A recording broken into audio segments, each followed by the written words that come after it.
UFC Tampa Bay, Covington versus Buckley this weekend. I'm going to be breaking it down for you guys, giving you guys my picks, my predictions. Let's get straight into it. Starting off the card, we got Josephine Knudsen versus Pierre Rodriguez.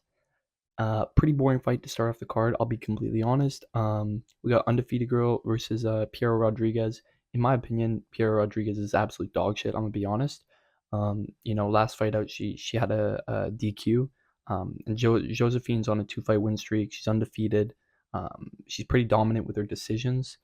She loves to grapple and she loves to keep the distance and stuff. Both women are the same height. Pierre does have a reach advantage, but I'm going to have to give the edge to Josephine. I think she's more experienced. I think she knows how to put the pressure on more. And Piera's not really going to get her game going in this fight, to be honest, but I do believe it's going to go the distance. So I'm going to be picking Josephine Knudsen by decision. Moving on, we got Davy Grant versus Ramon Tavares. Davy Grant's really a 50-50 fighter. I I honestly don't really like Davy Grant. I can't trust him in a fight. That's for sure. So I'm going to be going Ramon Tavares. There's not much to say about this fight. Ramon's been decent in the UFC. I think he's got a split win in his last fight out, in his first fight. And it was an okay fight, but yeah, he's so depending on where he is position wise. And I just think he's going to be in better positions than Davy Grant. Davy Grant just puts himself in bad positions, is what I'm basically trying to say. And Tavares is very scrappy. I think he's going to be able to push the pace, and I think he's going to be able to smother Davy Grant a little bit.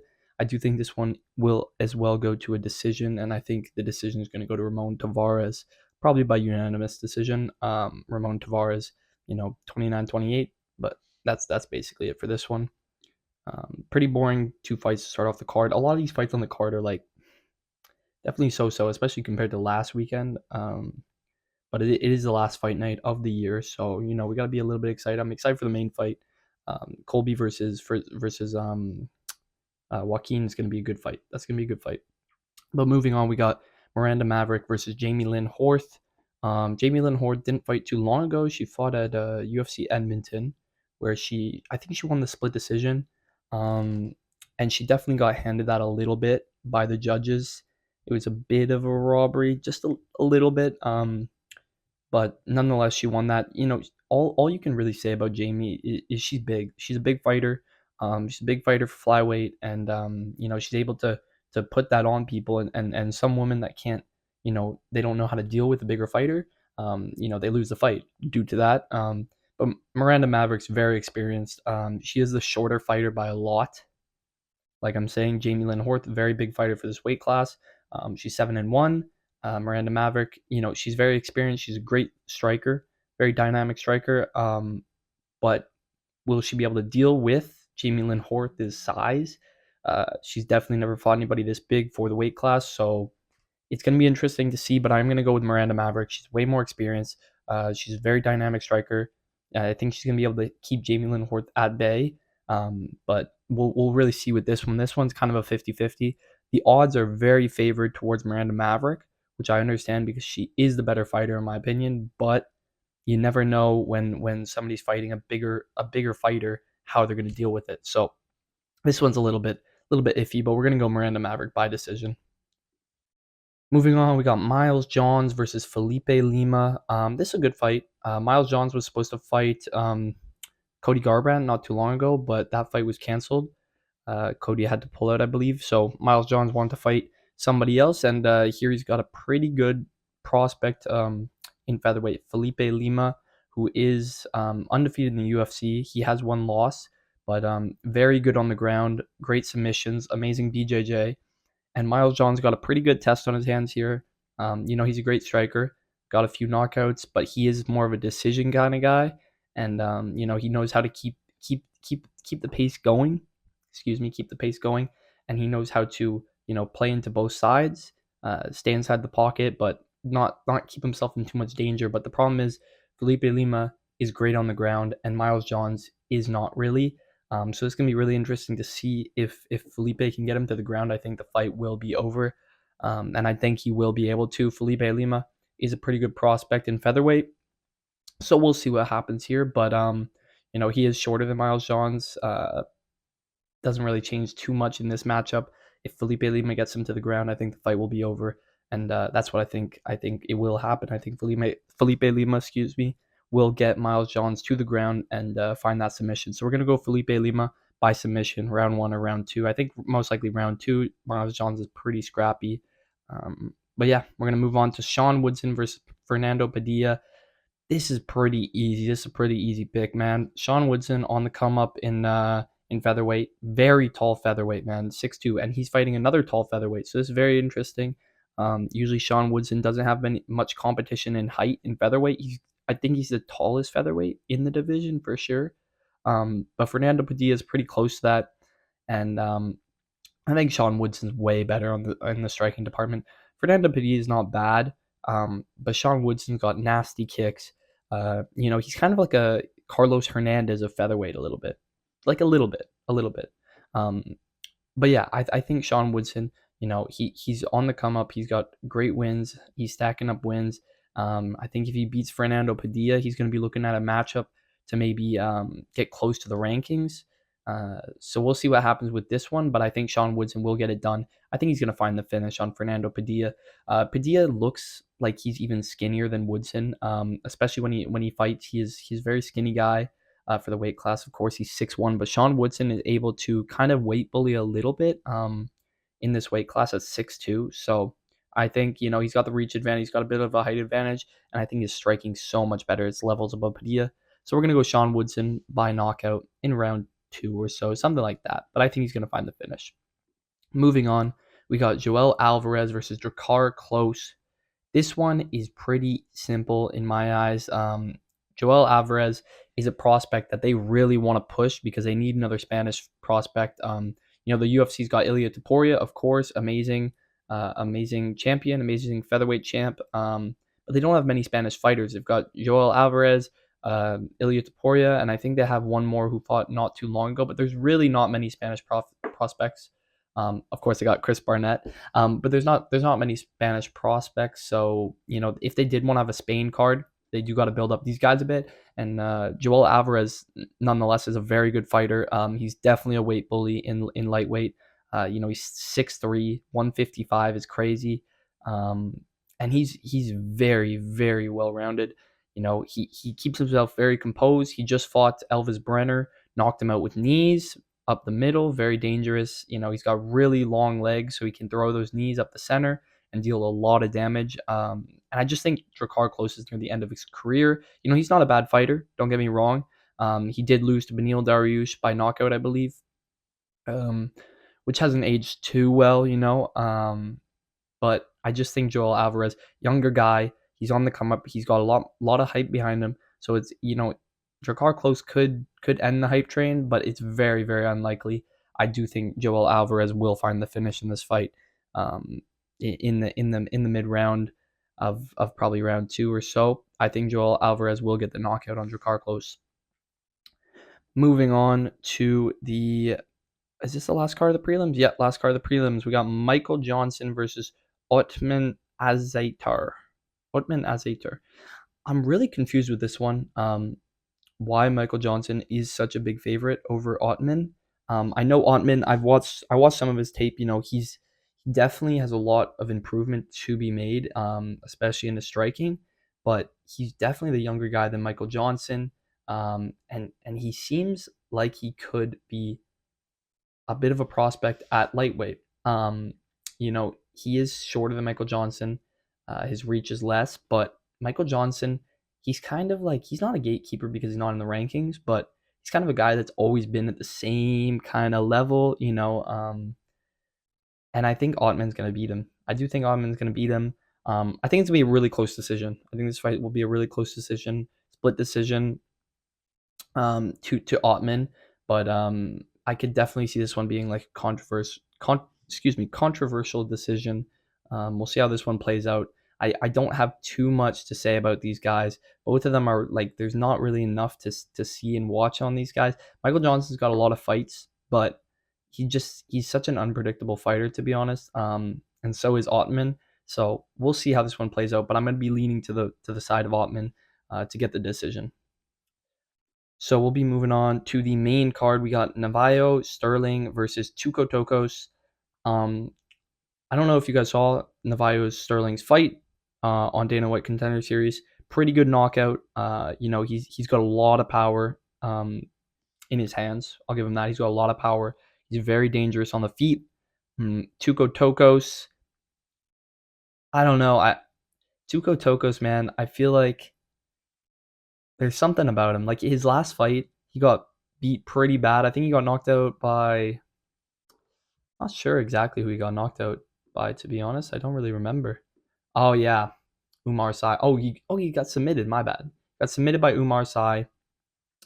Not too good of a look for him, to be honest. But Umar Sai is, of course, a prospect, so you can't judge Tuco Tokos too much. And I don't think Sterling's going to be taking this fight to the ground. So this could give Tuco Tokos, a chance here. But I am going to still be leaning to the side of Navajo Sterling. He's very powerful, very good striker. And we'll see if this prospect plays out. And honestly, Tuco Tokos just ends up being fed to the prospects, man. Unlucky for him, but it is what it is. We'll move on to the next fight of the night. Adrian Yanez versus Daniel Marcos. Honestly, I don't really rate Daniel Marcos. I know he is undefeated. He's a pretty good fighter, and he knows how to get the win. I'll give him that. He knows how to get the win. He knows how to get those decisions or find a knockout. And he's good at doing that. That is his place. He knows how to get the decision. He knows what he needs to do, how he needs to do it, and he puts out the game plan like that. But when you're running into Adrian Yanez, man, Adrian Yanez has hands on him. He's got amazing boxing, very crisp boxing.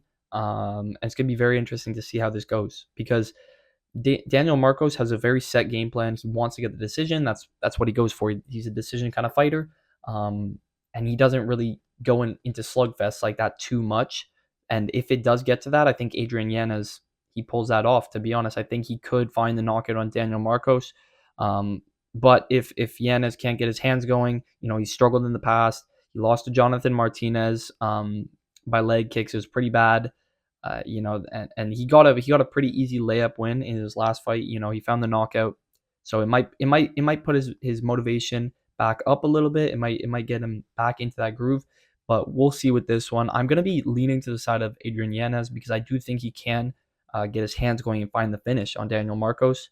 But if Yanez can't get his hands going, we're gonna have to lean to Marcos because Marcos just knows how to get the win. That's all we really gotta say. He's not an insane finisher. He's not somebody who goes out there and throws hands nonstop. He's really just picking his shots, keeping his distance, playing it safe. So we'll see. But Adrian Yanez likes to make it scrappy. So I'm going to go Adrian Yanez by knockout in the later rounds. Moving on, we got Vitor Petrino versus Dustin Jacoby. This one's an interesting one. Both men are coming off losses. Vitor Petrino got subbed by Anthony Smith. Didn't age very well. How we've seen Anthony Smith lose his past two fights. Lost to Roman Dolidze by decision and just got knocked out by Dominic Reyes, last weekend. And Dustin Jacoby, both these guys. Actually, no. What am I saying? Dominic Reyes knocked out Dustin Jacoby. So both Dominic Reyes and Anthony Smith fought last weekend, which is funny. But both these guys are coming off losses by those guys last weekend. So this matchup's interesting, to be honest. But Dustin Jacoby, he's kind of like Daniel Marcos a bit. He kind of goes for that decision. He doesn't have much finishing ability, in my opinion. Unlike Vitor Petrino, Vitor clearly struggles in the wrestling department. He clearly struggles on the ground, as we saw with Anthony Smith. He got submitted by a guillotine choke. But luckily for him, Dustin Jacoby is not somebody who really takes it to the ground and will hunt for submissions, is what I mean. He won't hunt for submissions. This is not something Vitor Petrino has to really struggle with. And that just based off that, I'm going to be leaning Vitor Petrino. He does have one-shot knockout power. If he lands that right on you, you are going to sleep. I think he's got the power. Even though he lost to Anthony Smith, he still has a lot of decent wins, pretty good wins, I would say. And he's still got lots of power at light heavyweight. Dustin Jacoby, on the other hand, is on a bit of a downfall. And he searches for decisions. He tries to keep it on the feet and tries to poke it with his jabs and stuff. But as we saw with Dominic Reyes smothered him. He got right in his face. He put the pressure on him, and Vitor Petrino loves to do that. That obviously didn't go well for him in his last fight. Anthony Smith countered pretty well with the submission, but in this fight, Dustin Jacoby is not going to really have that ability to just bring Vitor to the ground and find that submission. So I'm going to be going Vitor Petrino by knockout or by decision, most likely by knockout. It's light heavyweight, and he's got power on him. Moving on, we got Manel Kape versus Bruno Silva. Flyweight fight, pretty good fight. Personally, I don't really like Manel Kape after watching that last fight with him and what's his name? I don't even remember his name because it's not in the UFC. If you guys know, you guys know. He got kicked out of the UFC. Boring fight Manel Kape had last fight, and we'll see if it's more entertaining here. We got Bruno Silva. I genuinely like Bruno Silva. He fought Cody Durden last time, knocked him out with an uppercut. Very clean shot. Very, very clean shot. I like Bruno Silva. I think he's a fun fighter. He throws hands and he has finishing ability. But Manel Kape is the more well-rounded fighter, and I think he will be able to score the decision in this fight. Manel Kape just knows how to drag out a fight. Like the past, I feel like a few of these fights are going. It's a lot of fighters who know how to drag out a fight and find the decision. It's the same thing with Manel Kape. He can search for a finish, but in his last fight, he really did not. He was just standing, walking around. They were going circles and circles and circles. They hyped up the fight so much, and then it was the most boring thing ever. Waste of 15 minutes of my life. So, it's really going to be interesting to see if Manel Kape tries to push the pace here. If he doesn't, it might be a bit of a standoff. But Bruno Silva does. He likes to throw. He likes to push the pressure, push the pace. Excuse me. So we'll see how this one goes. But I'm going to be leaning to Manel Kape. I think he will find the decision. But Bruno Silva is very live. He's a very live dog, and we'll see how this one goes. Moving on to the co-main event of the night, we got, Cub Swanson versus Billy Quarantillo. This one's interesting. I think both these guys, this matchup's good. This matchup's good. I think both their styles clash very well, to be honest. They're going to want to keep this fight on the feet. I think neither of these guys are going to be taking this to the ground. It's a good co-main event, of a fight night at least. Cub Swanson, he's getting up there in age, let's be honest. And Billy Quarantillo, he's still got a lot of time left. So this one's a bit easier to pick, in my opinion. I'm going to be going Billy Quarantillo by decision. I think he's going to get the decision over Cub Swanson. Cub Swanson's he's suffered a lot of damage in the past. I think he got brain bleed. His face has been destroyed. He had to get metal plates in his face. He's talked about that a lot in interviews and podcasts. His face has been really, really beaten down and broken. And I think Billy Quarantillo, when the fight gets tough, he really anchors down. He throws hands. He struggles on the ground. Billy Quarantillo struggles on the ground, but luckily Cub Swanson's not going to be taking it to the ground. So this should be a stand-up fight, and I think Billy Quarantillo is going to land the better shots, and he's going to score that decision over Cub Swanson. Cub Swanson's coming to the end of his career. This could be a final fight. I don't know if he'll want to keep going. He's talked about retirement a lot, so we'll see how this one goes. Maybe if he pulls off the win, he'll keep fighting, but I could see a retirement by Cub Swanson here. But we'll move on to the final fight of the night, the best fight of the night. Oh, I don't know why I can't open that up. Oh, I guess not. The best fight of the night. I gotta try that. Oh, that's not working. All right, Colby Covington versus Joaquin Buckley. Number 6, Colby Covington. Number 9, Joaquin Buckley. This was supposed to be. It was supposed to be Ian Gary versus Buckley. I think Ian Gary would have probably won that fight, but Ian Gary fought last weekend against Shavkat. So here we got Colby coming in on a bit of a short notice against Buckley. We haven't seen him fought in a while. I don't remember the last time we saw a Colby Covington fight, to be honest. And he only wants title fights. This guy only wants title fights. This is the problem with Colby. He only wants title fights. And the UFC is not going to keep giving him title fights. He gets one win. He's like, this is going to line me up for a title fight. I've already seen an interview with Colby saying, oh, if I win this fight, I'm going to be lined up for a title shot. Like, no, buddy, that's not how it works. You need a couple wins, You need to line up a few wins. So it's going to be interesting. I think Buckley's going to be taking this fight for sure. Colby's been out for so long, and I think he's pretty washed up. Everybody thinks that Colby's washed up. He could prove everybody wrong, but I just think Buckley's on the come up. He's on what is his win streak right now? He's on a 5 or 6 win streak in welterweight, and he's looked really, really good in welterweight. Just knocked out Wonderboy Thompson, Stephen Thompson. Great finish on his part. He's got an amazing few fights lined up behind him, and so he's definitely feeling confident coming into this one. Unlike Colby hasn't fought in a while, and his fights have been up and down. He lost to Leon, he lost to Kamaru, I believe, that was a while back, but he's lost to these guys, and he's just not going to be ready for Buckley. Buckley's looked so good in welterweight, and I think he's got more power in welterweight than he did at middleweight. So I'm gonna be going Joaquin Buckley by knockout. I think he's gonna find the late knockout. I don't even know if this fight will go too far in. Um, I think Colby might gas a little bit. He hasn't fought in a long time. He usually does go 5 rounds very well. He's got great cardio, but since he's been out for so long, it's going to be really interesting to see. I think Buckley will pull this one off by knockout in round 4 or 5, some late knockout, kind of like what he did to Wonder Boy. He knocked him out in round 3, and this is a 5 rounder. So we'll see how Buckley looks in a 5 rounder. To be honest, we also don't know how Buckley looks in 5 rounds, so it'll be interesting. But I'm going to be leaning to Buckley to find that finish on Colby Covington. Nonetheless, that's the whole card. Pretty quick card. Final fight night of the year. It should be interesting. I'm really only trying to watch the final fight of the night, to be honest. But I'm gonna try to do a recap anyway. If you guys did enjoy, hit that like button, hit the subscribe button. Drop your comment what fight you guys are excited for, and I'll catch you guys in the next one. See you.